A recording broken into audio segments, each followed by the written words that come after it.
Learning outcomes. After studying this module, you shall be able to know about the sweat and the fecal matter, how we can examine the sweat stains, about the fecal matters, how to do the examination of fecal matters, importance of fecal matters examination.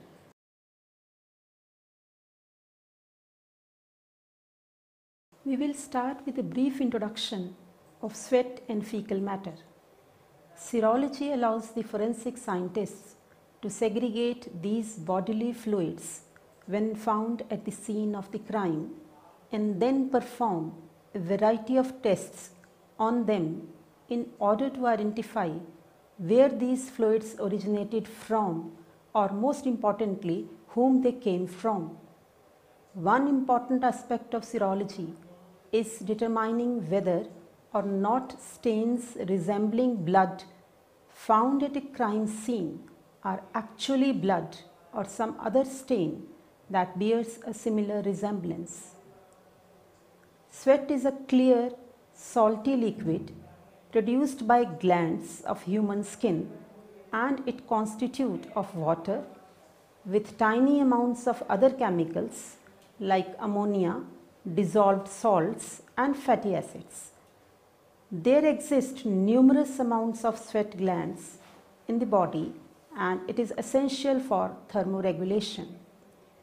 Like mammary glands, which originate from epidermal progenitors, the sweat comes out from the body through tiny holes called pores. When the sweat comes in contact of air, the air evaporates it and then the skin gets cool. Sweating is a normal phenomenon when environment temperature is high, or when we exercise, when we are anxious, or when we are ill. The rate of sweating increases. It also happens while being in a phase of menopause. If sweating is enormous, it is called as hyperhidrosis. Causes of hyperhidrosis include some health problems like thyroid or nervous system disorders, low blood sugar, etc. If the sweating is very little, then it is called as anhidrosis, and it can be life-threatening because our body may be overheated. Situation that causes anhidrosis may include dehydration, burns, and some skin and nerve disorders. Sweating is the excretion of fluid through the sweat glands of the body. The process of sweating is also called perspiration. Now we will study the module in detail with the help of visuals and graphics. Now let us know how sweat are produced. There are three primary glands contribute to the production of sweat. These are the pseudoferous glands, that is, acrine and apocrine, and the sebaceous glands. The acrine gland is one of two types of pseudoferous gland in the body. These glands produce a secretion that is mostly water but contains many compounds in trace quantities. The average quantity of secretions produced during a typical 24-hour period varies between 700 and 900 grams. The pH of sweat has been reported to vary from 7.2, which is extracted directly from the gland, to 5.0, recovered from the skin surface at a low sweat rate, to between 6.5 and 7.0, which is recovered from the skin surface at a high sweat rate. The acrine gland also secretes organic compounds of primary importance to the development of latent print rich detail are the amino acids. The serine is the most abundant amino acid. The other pseudoferous gland present in the skin is the apocrine gland. These sweat glands are associated with the chorus hair of the armpit and pubic area. They are larger than acrine glands and secrete a thicker fluid. Now let us study The mechanism of sweating. Sweating allows the body to regulate its temperature. Sweating is controlled from a center in the perioptic and anterior region of the brain's hypothalamus, where thermosensitive neurons are located. The heat regulatory function of the hypothalamus is also affected by inputs from temperature receptors in the skin. High skin temperature reduces the hypothalamic set point for sweating and increases the gain of hypothalamic feedback system in response to vibrations in core temperature. Overall, however, the sweating response to a rise in a hypothalamic temperature is much larger than the response to the same increase in the average skin temperature. Sweating causes a decrease in core temperature through evaporating cooling at the skin's surface. As a high energy molecule evaporate from the skin, releasing energy absorbed from the body, the skin and the superficial vessel decreases in temperature. Cool venous blood then returns to the body's core and counteract rising core temperature.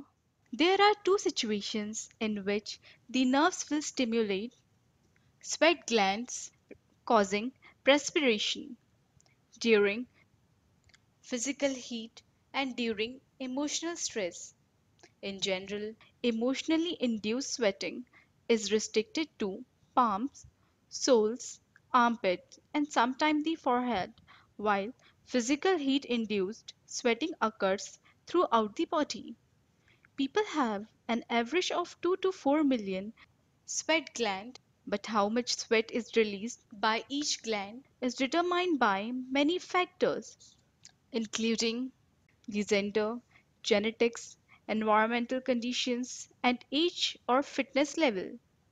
Two of the major contributors to the sweat rate are an individual's fitness level and the weight.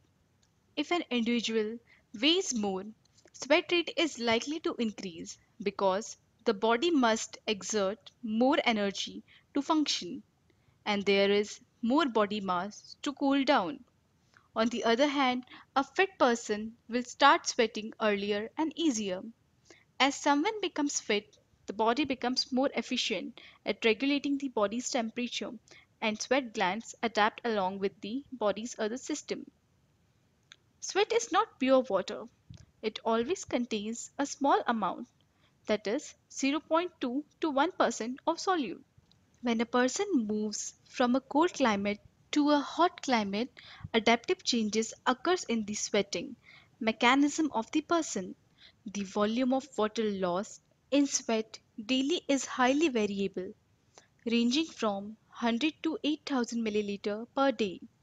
The solute loss can be as much as 350 millimole per day of sodium under the most extreme conditions. During average intensity exercise, sweat losses can average up to 2 liters of water per hour. Now, let us discuss the composition of sweat. Sweat contains mainly water. It also contains mineral, lactate, and urea. Mineral composition varies with the individual. Their acclimatization to heat, exercise, and sweating. The particular stress source, the duration of sweating, and the composition of minerals in the body. An indication of minerals contained is sodium of amount 0.9 gram per liter, potassium 0.2 gram per liter, calcium 0.015 gram per liter, and magnesium 0.0013 gram per liter. Also, many other trace elements are excreted in sweat.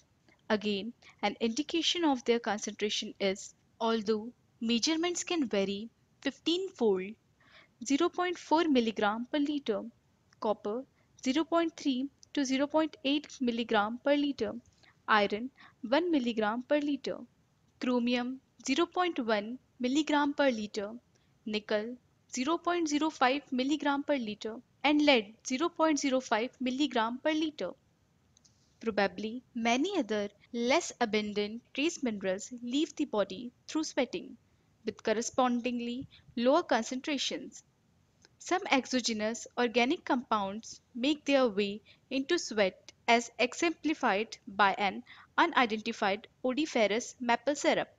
Sentient compounds in several of the species in the mushroom genus Lactaris. In human, sweat is hypoosmotic relative to plasma, that is, less salty. Sweat typically is found at moderately acidic to neutral pH levels, typically between 4.5 and 7.0. Now, let us discuss the cause of excess sweating. Consumption of alcohols and caffeines. Patients of cancer during complex regional pain syndrome, emotional or stressful situations, essential hyperhidrosis, exercise, fever, infection, low blood sugar, known to be hypoglycemia, menopause, spicy foods, known as gastric sweating, warm temperature, withdrawal from alcohol or narcotic painkillers. Now we will proceed to the examination of sweat stains.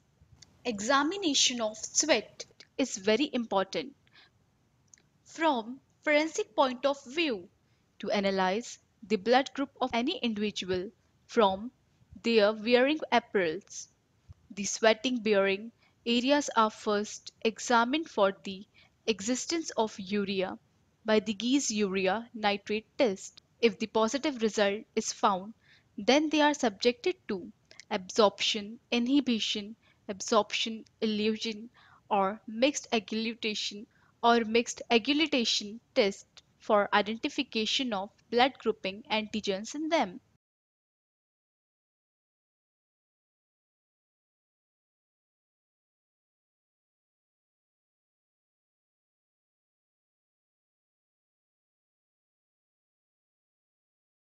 Sweat from secretor individuals will contain A, B, and H antigen with regard to their blood groups respectively.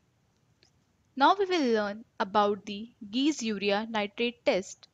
Suspect stain is extracted with acetone, and after the acetone extracted is concentrated by evaporation. Filtrate the concentrated extract and then evaporate it to dryness. The residue is then reacted with the help of acetone solution and it is mixed through glass rod. Take one drop of solution onto a microscopic slide and then again it is permitted to evaporate. The urea crystal may be observed. The crystals are long colorless 4 or 6-sided rhombic crystals. Added nitric acid solution through glass rod, the urea nitrate crystals may be observed that indicates the presence of urea.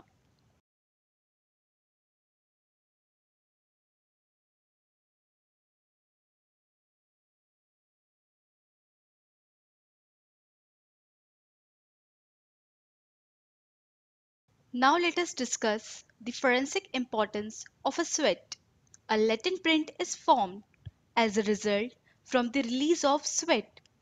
Principle behind this is that although uncontrollable variables such as the total amount of sweat deposited by the finger, the amino acid concentration of the individual's excretion, and the age of the fingerprint influence the amount of amino acids transferred to the paper.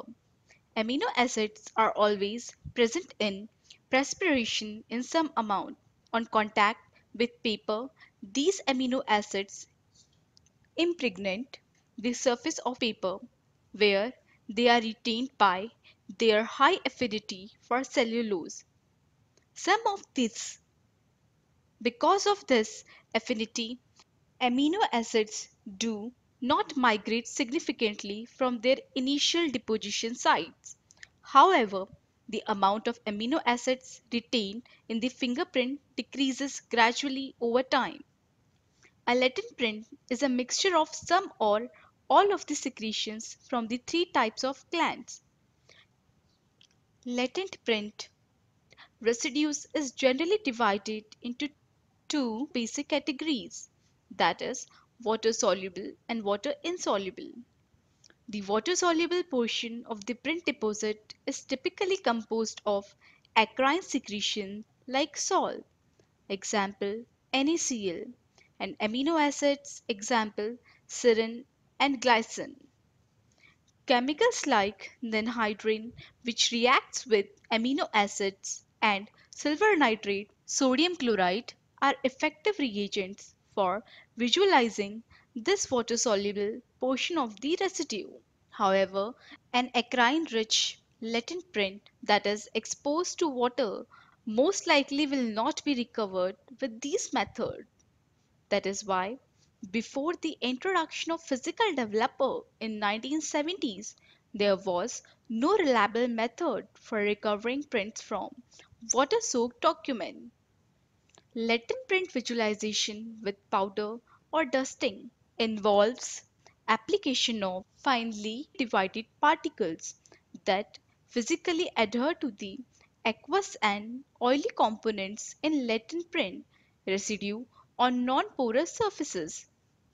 Latent print powder has an affinity for moisture and preferentially clings to the residue deposit by friction-rich skin. It is well accepted that the mechanical attraction between these particles and the moisture and oily components in a print causes adhesion, with absorption being a factor. Visualization will occur by reflected light, that is, light powders, absorbed light, that is, dark powder, and luminescence, that is, fluorescent powders. Commercial powder manufacturers tend to label powders by color, such as black, white, silver, gray, and so forth.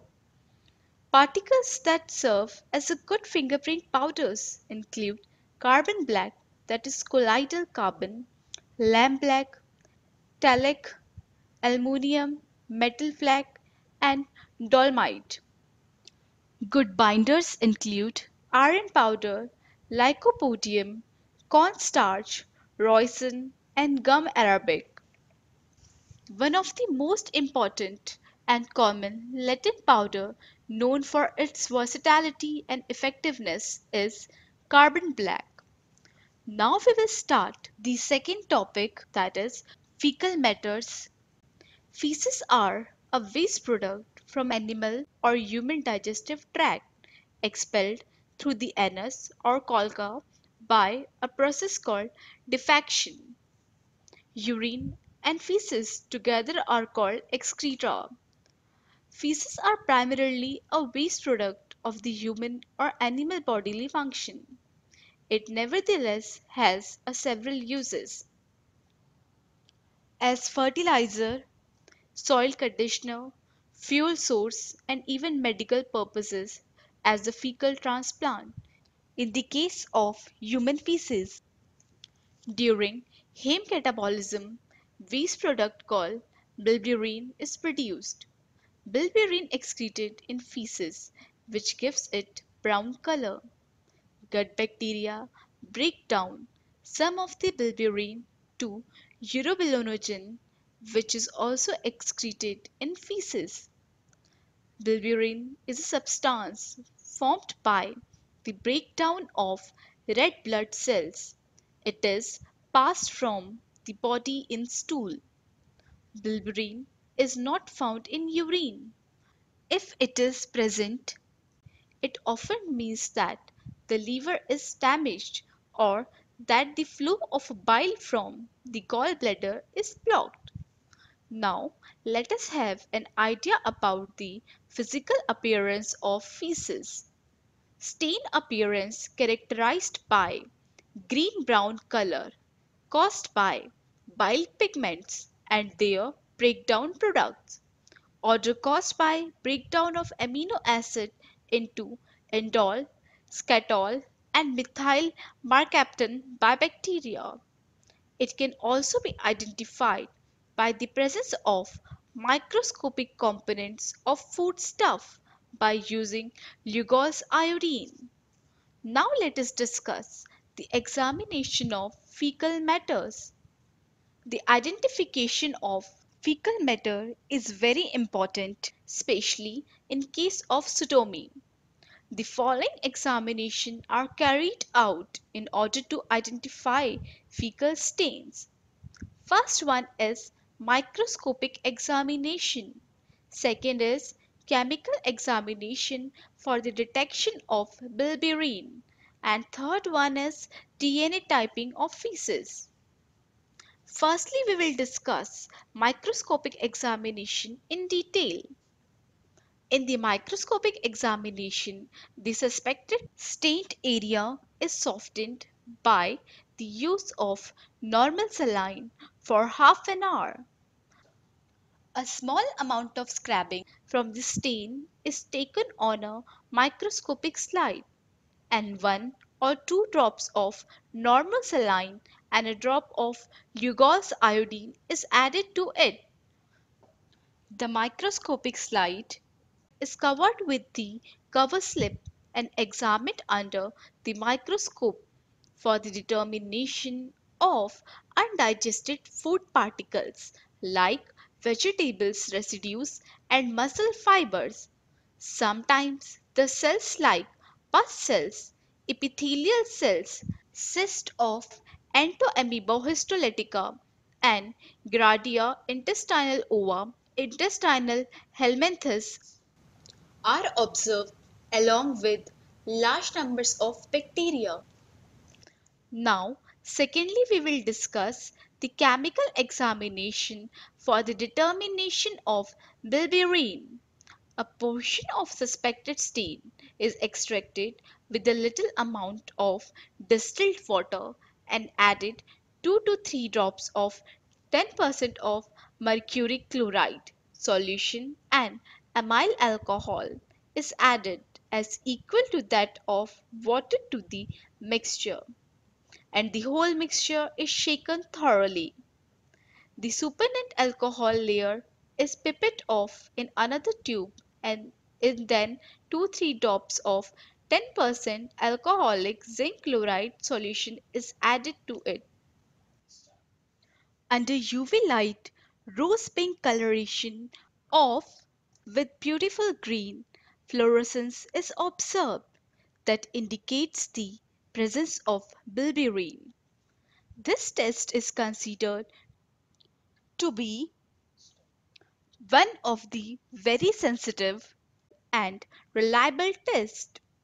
This test relies on the formation of a green fluorescent zinc urobilin complex formed in the presence of neutral alcohol zinc salt. Example, alcoholic zinc acetate. Thirdly, we will discuss about the DNA typing of feces. About 1010 cells are lost from GI tract per day, but nuclear DNA testing is unsuccessful in feces because of the inhibitory effect of bile pigments even at low concentration, and the large amount of bacteria and digestive enzymes also serves to degrade the DNA. Mitochondrial DNA testing has proven more successful with these kinds of samples. Now let us know the forensic importance of fecal matter examination. Fecal matter as evidence is always encountered in cases like sodomy and bestiality. If the fecal matter is already present in the crime scene, then there is a possibility of transfer of fecal matter through the footwear or even on the garments of the suspect. In sodomy and bestiality, fecal matter as evidence may be found on penile swab as well as in the garments. Fecal sample tissue paper smeared with fecal material and clothing that contains human feces may be the only evidence left at a crime scene. Thus, human stool may be a valuable source for forensic DNA evidence. However, due to microbial presence in the gastrointestinal tract, the extraction of human DNA from feces may be challenging. Also, stool contains high levels of compounds that can degrade DNA and inhibit downstream PCR reactions. These compounds must be removed for reliable analysis of extracted DNA. Fecal matter plays a vital role in examination of drug dependency nature of the suspect. It has also been observed that the color of fecal matter becomes green, black, and red due to consumption of various drugs. It can also be used for the purpose of grouping of blood, and hence it can help in person's individualization.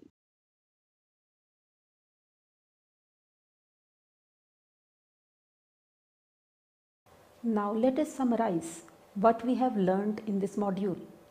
Sweat is a clear, salty liquid produced by glands of our skin, and it is made of almost completely of water with small amounts of other dissolved chemicals like ammonia. Sweating a lot is normal when it is hot or when we exercise, are anxious, or have a fever. It also happens during menopause. If sweating is too much, it is called as hyperhidrosis. If the sweating is very little, then it is known as anhidrosis. It can be life threatening in antidotes because our body may be overheated. Sweating is the release of liquid from the body's sweat glands. This liquid contains salt. This process is also called perspiration. The sweat bearing areas are first examined for the occurrence of urea by the GE's urea nitrate test. Feces are a waste product from an animal or human digestive tract excreted from the anus or cloaca during a process called defecation. Under UV light, rose pink coloration of the mixture with beautiful green fluorescence is observed, which indicates the process of bilirubin. Generally, bilirubin is not present in urine. If it is found, then it is due to the damage in the liver or that the flow of bile from the gallbladder is blocked. A positive test result of the fecal examination shows gastrointestinal parasitic disease.